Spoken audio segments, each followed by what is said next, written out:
Matius 16. Orang Farisi dan Saduki meminta tanda.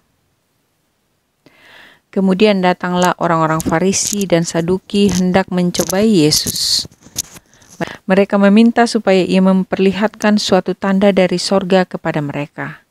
Tetapi jawab Yesus, pada petang hari karena langit merah, kamu berkata hari akan cerah, dan pada pagi hari karena langit merah dan redup, kamu berkata hari buruk. Rupa langit kamu tahu membedakannya, tetapi tanda-tanda zaman tidak. Angkatan yang jahat dan tidak setia ini menuntut suatu tanda. Tetapi kepada mereka tidak akan diberikan tanda selain tanda Nabi Yunus. Lalu Yesus meninggalkan mereka dan pergi. Tentang ragi orang Farisi dan Saduki. Pada waktu murid-murid Yesus menyeberang danau, mereka lupa membawa roti.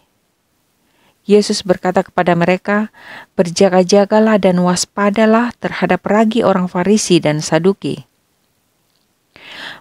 Maka mereka berpikir-pikir dan seorang berkata kepada yang lain, itu dikatakannya karena kita tidak membawa roti. Dan ketika Yesus mengetahui apa yang mereka perbincangkan, ia berkata, mengapa kamu memperbincangkan soal tidak ada roti? Hai orang-orang yang kurang percaya, belum juga kamu mengerti? Tidak kamu ingat lagi akan 5 roti untuk 5.000 orang itu dan berapa bakul roti kamu kumpulkan kemudian? Ataupun akan 7 roti untuk 4.000 orang itu dan berapa bakul kamu kumpulkan kemudian? Bagaimana mungkin kamu tidak mengerti bahwa bukan roti yang kumaksudkan? Aku berkata kepadamu, waspadalah terhadap ragi orang Farisi dan Saduki. Ketika itu, barulah mereka mengerti bahwa bukan maksudnya supaya mereka waspada terhadap ragi roti, melainkan terhadap ajaran orang Farisi dan Saduki.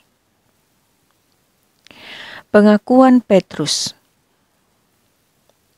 Setelah Yesus tiba di daerah Kaisarea Filipi, ia bertanya kepada murid-muridnya, kata orang, siapakah anak manusia itu? Jawab mereka, ada yang mengatakan Yohanes Pembaptis, ada juga yang mengatakan Elia, dan ada pula yang mengatakan Yeremia atau salah seorang dari para nabi. Lalu Yesus bertanya kepada mereka, tetapi apa katamu, siapakah aku ini? Maka jawab Simon Petrus, engkau adalah Mesias, anak Allah yang hidup. Kata Yesus kepadanya, berbahagialah engkau Simon bin Yunus, sebab bukan manusia yang menyatakan itu kepadamu, melainkan Bapa-Ku yang di sorga. Dan aku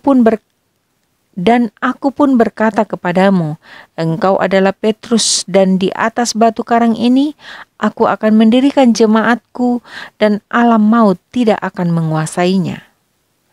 Kepadamu akan kuberikan kunci kerajaan sorga.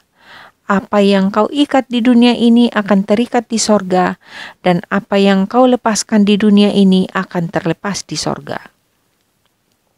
Lalu Yesus melarang murid-muridnya supaya jangan memberitahukan kepada siapapun bahwa ia Mesias.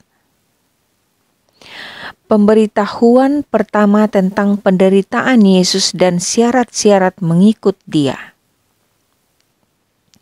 Sejak waktu itu, Yesus mulai menyatakan kepada murid-muridnya bahwa ia harus pergi ke Yerusalem dan menanggung banyak penderitaan dari pihak tua-tua, imam-imam, kepala, dan ahli-ahli Taurat, lalu dibunuh dan dibangkitkan pada hari ketiga. Tetapi Petrus menarik Yesus ke samping dan menegur dia, katanya, Tuhan, kiranya Allah menjauhkan hal itu. Hal itu sekali-sekali tak akan menimpa engkau. Maka Yesus berpaling dan berkata kepada Petrus, enyahlah iblis. Engkau suatu batu sandungan bagiku, sebab engkau bukan memikirkan apa yang dipikirkan Allah, melainkan apa yang dipikirkan manusia.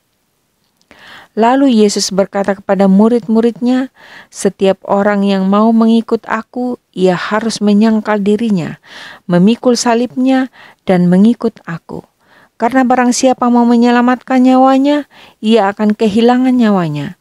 Tetapi barang siapa kehilangan nyawanya karena aku, ia akan memperolehnya. Apa gunanya seorang memperoleh seluruh dunia tetapi kehilangan nyawanya? Dan apakah yang dapat diberikannya sebagai ganti nyawanya?